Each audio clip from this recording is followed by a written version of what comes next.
Today I would like to show you how you can transfer files from Motorola device to Realme 9 Pro. Firstly, go into Play Store on both devices, click on the search bar and type in Send Anywhere. Then you need to download this free app from this developer and select Open.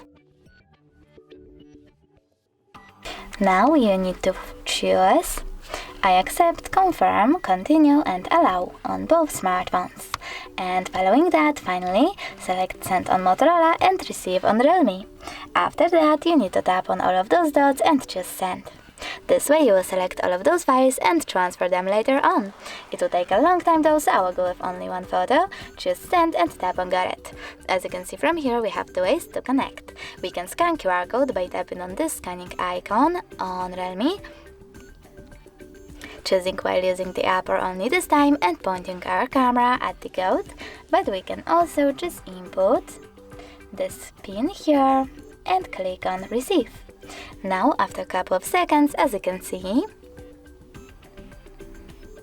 my photo was successfully sent. Thanks so much for watching. If you enjoyed this video, smash that like button, comment and definitely subscribe. Bye!